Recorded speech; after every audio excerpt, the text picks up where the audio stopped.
It's true that the fog of change is hitting us all. If there's any sector that's hitting it particularly hard, it's MedTech. You're going to enjoy this conversation. I'm Tom Dorley of Sage Partners. I'll be your host today. My guests today to talk about the fog of change in MedTech are two experts. One, Glenn Snyder, comes at it more from the advisory point of view. Bernie Haffey comes at it more from the operational point of view. Both of them play on both sides of the table, but we have two different perspectives that are very valuable. Let me tell you about Glenn. Glenn is a long-term strategy consultant, started way back when at Booz Allen, then spent most of his career at Deloitte Consulting, where in fact he built the MedTech practice, which he founded into a substantial business. Glenn, if you want to talk about what the numbers were, I'll let you do that. I'm just going to say it was a big business, all right? Welcome. Bernie Haffey, been CEO of two specific companies, WaveTech Vision and Ocular Technology, both of which were very successful, and then sat on the board and has been EVP and CMO of organizations companies that he's built from 100 million of revenue, blowing by it, to $1 billion exits. That's pretty impressive, Bernie. Thank you and congratulations. Well, thanks for having me. Right. So today we're going to take these two perspectives. I'm going to put it together to have a dialogue about the whole question of chaos. Glenn, I'm going to toss the first question to you, then Bernie, you can respond to it. And the first piece talks about this concept we've developed and been working on for over a year now, the fog of change. And it talks about technology and demographics and geopolitics and media, and it is ubiquitous. However, it's particularly problematic, I believe, in MedTech. Talk about that. Yeah, it's a good one, Tom. I think about the fog for MedTech in 3 or 4 different categories. First and foremost is just the technical innovation and uncertainty, and that plagues the small innovators, the early stage innovators in particular, because they're typically depending on a specific innovation to be able to make it through that process. The larger companies still have some of that uncertainty too, but they tend to manage the risk in the way that they acquire companies by de-risking the assets, et cetera. But there's a lot of uncertainty just with the technology itself as to whether it'll make it through clinical trials and make it through the regulatory process. There's a whole other component that I would call business risk, and that does include the regulatory process, but there's also a big one for MedTech, and that is reimbursement. Reimbursement and market adoption for medical technology is not an easy and sure thing. It takes a lot of concerted effort. There have been recently published papers on diagnostics, for instance, that a lot of that diagnostics on average takes 7 years by the time they're approved to the time they start getting reimbursed. There's a lot of uncertainty with reimbursement, and a big part of that is because it's kind of viewed as a zero-sum game by the insurers that they can't prove everything. There's the environmental risk, which applies to any industry, whether it's trade, supply chain, politics, the economy at large, interest rates, and then there's wild cards that I would call wild cards like AI. AI has certainly brought a level of uncertainty, not only to how AI can be applied to the innovation and the technology itself, but to the corporation, to the business, and how what that means in terms of being able to survive and thrive as a business as well. So all of this, brings a lot of uncertainty into the industry. And, the kind of final point I'd say is just that challenges always arise. And in some ways, there's a dynamic equilibrium in the industry that a challenge arises and there's offset advances and modifications that happen in other ways. So despite all these challenges, the industry moves on. It's always, though, under some dark clouds, but I'm always amazed with the innovation and the fortitude that you see in this industry to keep moving forward, frankly, for the benefit of us, for patients, for people, to improve health and to improve lives. Yeah, and then that's going to be a theme that we're going to have. How does you keep moving forward? Because you can't stop, right, Bernie? You can't find a way to say, wait a minute, we just can't do anything right now because it's too confusing. We're going to hold our breath. That doesn't work, does it, Bernie? No, I think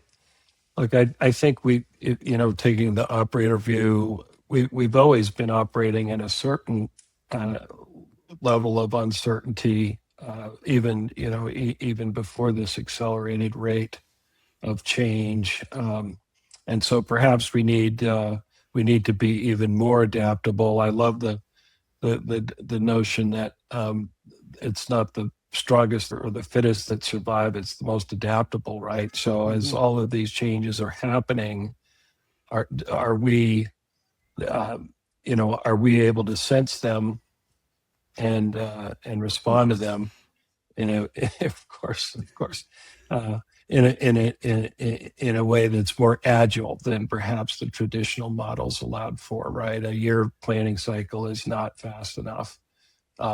You've got to have a system or a way of setting priorities on a much more frequent basis. Hey, Bernie, that's a beautiful segue to this idea of, well, Glenn and I in particular, but you also, back at Deloitte Consulting, we would do these strategy plans for a client, and they would last years, maybe even 5 years, which was called a 5-year plan. And while there'd be some tinkering, basically it was the thing that worked for some number of years. And so we worked real hard to try to get it right. Today we're saying, just picking up on your point, Bernie, that if you can't be right, you got to be able to react. You got to be able to be ready. And so ready is more important than being right at this period of time. And the way we often start with our clients is to say, if it's really confusing, you want to start with a set of things that are sort of fundamentals, the priorities. Here's what we're going to worry about now, because we're going to be ready. That's going to change.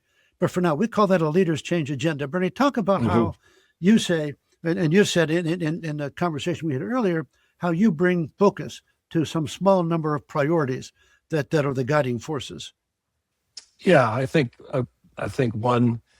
one description of fog is when you have too many priorities or conflicting priorities or conflicting metrics or functions that are optimizing their performance without a view for the whole, system. I think all of those things slow down a company, create uncertainty, and when you have uncertainty, you have people who are, who just aren't executing at the level that they could be, and so we generally leverage a couple quality principles. One, Pareto, right? What are the sort of the 20% of the items that are going to close 80% of your strategic gap, right? We're not looking for 100% of the items to close 80%, 100% of the gap, and then go crazy on those, right? As we talked about before too, sprint on those. And sometimes those sprints aren't simply execution, they're learning, right? They're sensing, they're running a pilot or a limited launch or doing something, or even in the clinical phase that Glenn referenced, learning what you have from a technology standpoint, learning what the clinical signals are telling you regarding the direction that you should take, and you have to be able to pivot, right, as that new information and data come in I think a more agile way now than ever. Yes, so pick up on that, Glenn, and talk about how with your clients you advise them how to have this balance between we got to be moving forward, but you have to be able to adjust as we go forward. It's not a straight line. How do you help your clients strike that balance? Well, let me answer this with two parts. One, in terms of addressing your question directly, Tom, and then I'm just going to add one other dimension based on the research that we've done as part of our HSMG team. First off, in terms of strategy consulting, something that I know you're very familiar with too is looking at scenario-based planning is much better way of looking at uncertainty than just a more static strategic plan. So being able to plan for the inevitable blind sides that you're going to get as much as you can, and build that into the way that you think, the way that you operate, the way that you make decisions as an organization. But the second dimension, I'd say, and this has been part of our what we call our A+ CEO research, where we interviewed about 15 leading investors and board members in the industry. The other thing is that the CEO is fundamental for that change agenda, right? And Yes. For that planning agenda. And one of the things that resonated in that research is that leader needs to be self-aware. So they need to know where their blind spots are. And, if you're not aware of your blind spots, and it's hard to know all of the unknowns, right? But if you are aware of your weak areas, you can supplement that in your leadership team with capabilities on your team and frankly on your board. And I'm sure we'll talk about that too, but on your board that can fill that out and help cover up some of the blind spots that you have, so that when you're setting that change agenda, it is looking at all the angles and not missing an important gap. And I think that's right. So I often talk with clients about the importance of knowing what your strengths are, because some people are good at analyzing and anticipating risk. Others are good at seeking opportunity. It's rare that both factors fall into the same bucket. So you're right. If the CEO could have a blind spot, it could be the risk blind spot or the opportunity blind spot. I'll be honest. Risk is my blind spot. I'm more of an opportunity guy. But I like that idea of trying to sort of do what you just said. I think that's important. So let's now talk about how we see through the fog. Right? So now we're here in the fog. Things are difficult. How do we figure out how to go forward? Let's start with you this time, Glenn. So do we want to figure out how to see through the fog, how to take our organization forward with some clarity, even though we can't do it with certainty? Yeah, and as I was alluding to earlier, it's hard to know the unknowns out there, right? You can know the known knowns, that framework, right? Being able to identify all four quadrants in that framework, but ultimately, as a result of that, you have to build more of a capacity to detect and absorb those blind spots. One of the things in our research that we found is that this A+ CEO really will go out into the wild, so to speak, into the market, have a good ear to the ground of sensing what's going on. And that's important that the CEO themselves have that capacity to do that. But in addition to that, the board can function as a little bit, if I'm using your framework correctly, correct me if I'm wrong, but a little bit of that high level lookout to be able to add some additional sensing into how the CEO is leading the company, and that board can act above the density of the management team in many ways. So if I might, before I turn it over to you, Bernie, for your comments, I'll pick up on that, on what Glenn just said about lookouts. So back in the day, let's go back to those halcyon days of strategy consultants, we would form a team.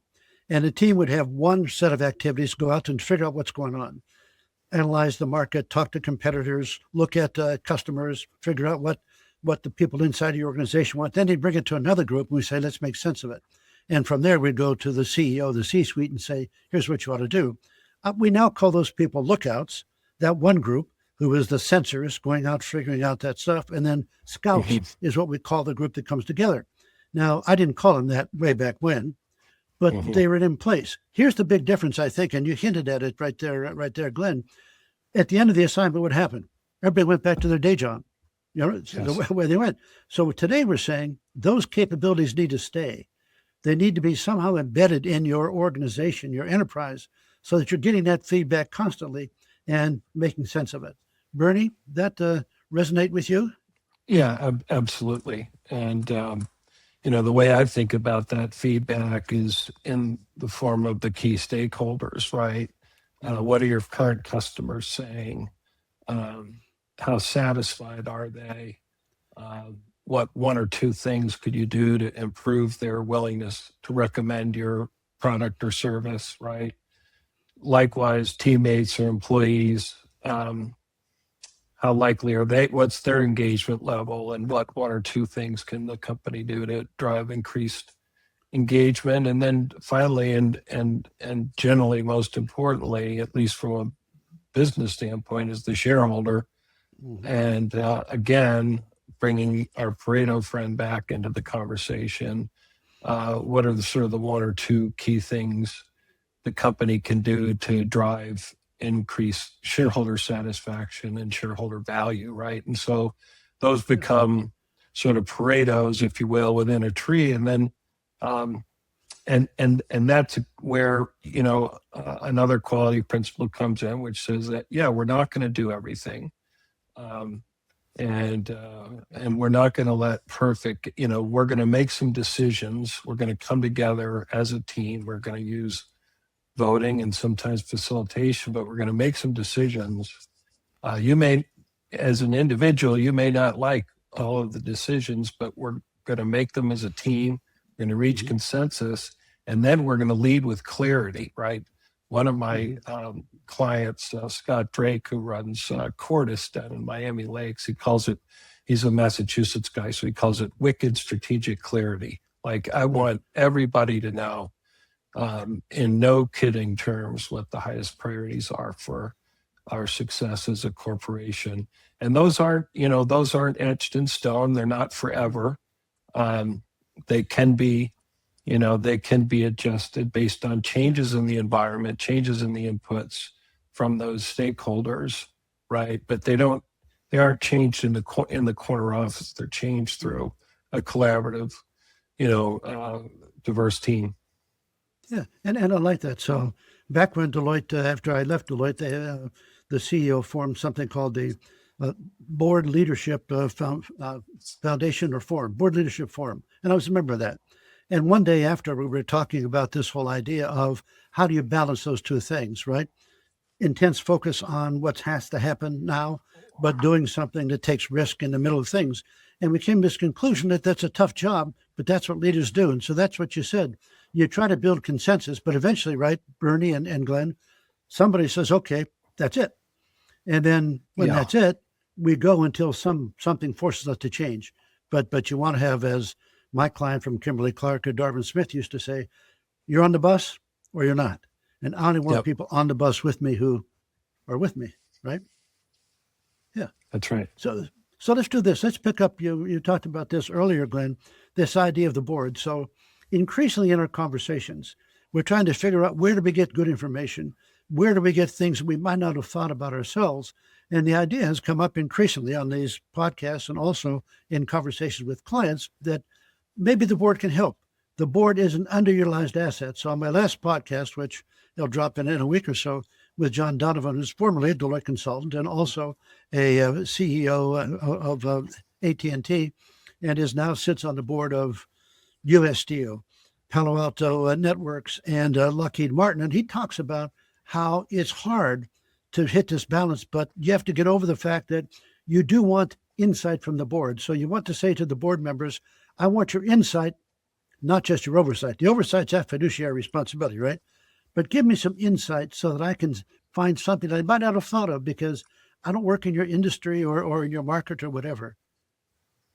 Talk about the role of the board. Yeah.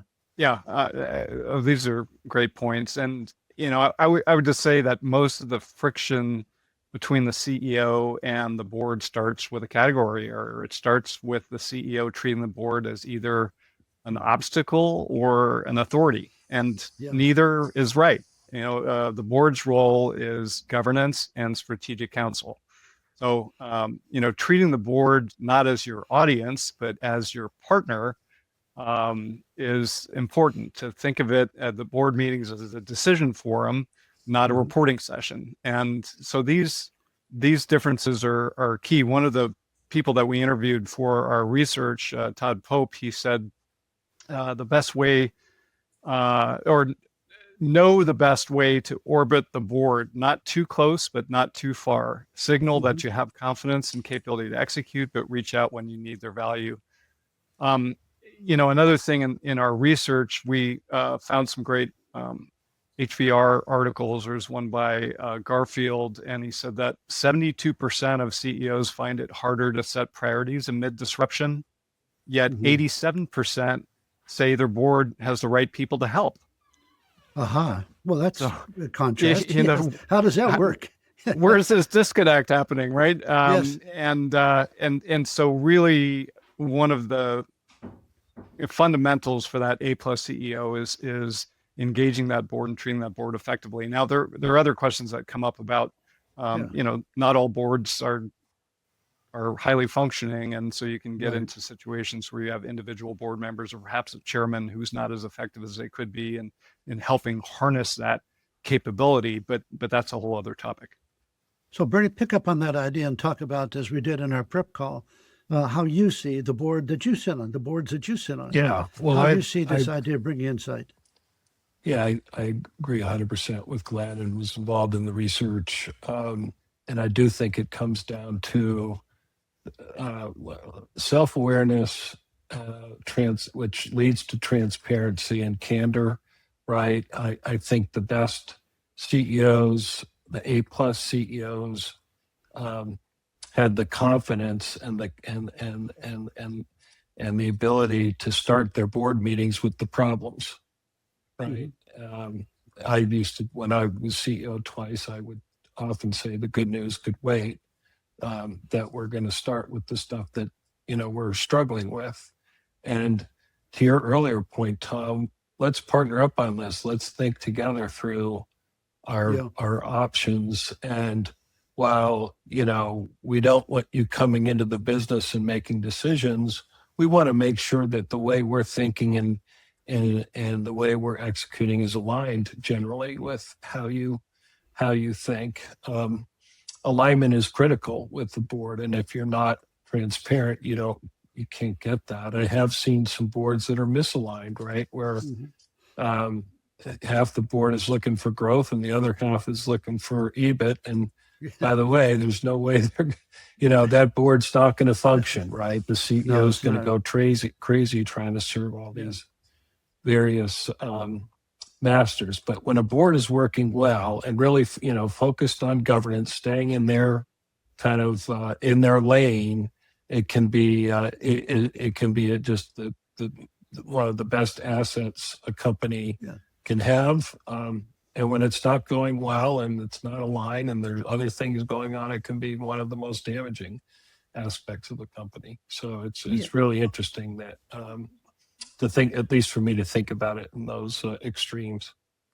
I think that's right. So the other thing I believe is that because we're in such a chaotic time, we all have to sort of up our game. And I think that's true with boards. So years ago, because I was an undergraduate from Penn State, I sat on the board of the College of Engineering at Penn State, and I got to know people. And then you may forget, I hope, but the Sandusky affair hit Penn State, and it was disaster. And so I was able to be a shadow advisor to the personal lawyer, Holly Gregory, terrific, who was the governance counsel to them. And she and I would talk about it. So she invited me to sit on board meetings. I did it, from video of the board of trustees. One particular time, I just almost jumped through the screen. And that was one of the board members had complained. Oh man, he said, this is more time than I thought it was going to be. I didn't expect to spend this much time. It's terrible. It's really bothersome. And my reaction was, you should get rid of that guy, because my God, this was close to an existential threat. And if now's not the time where you're going to step up and be an honest to God board member, you might forget about it. And hopefully there aren't too many of those around, because you do want your board members to be involved, to be committed to what it is you're doing, aligned, as you say, Bernie. And I think that's really important. So hopefully there are not many of those things that happened back at the Penn State Board of Trustees, which, by the way, was too large. It was 34 people. It's a ridiculously large board. Yeah, that is ridiculous. Yeah. Right, yes. Okay, so as we kind of bring things to a close here, one thing I'd like to do is like to ask you to say, look forward a little bit.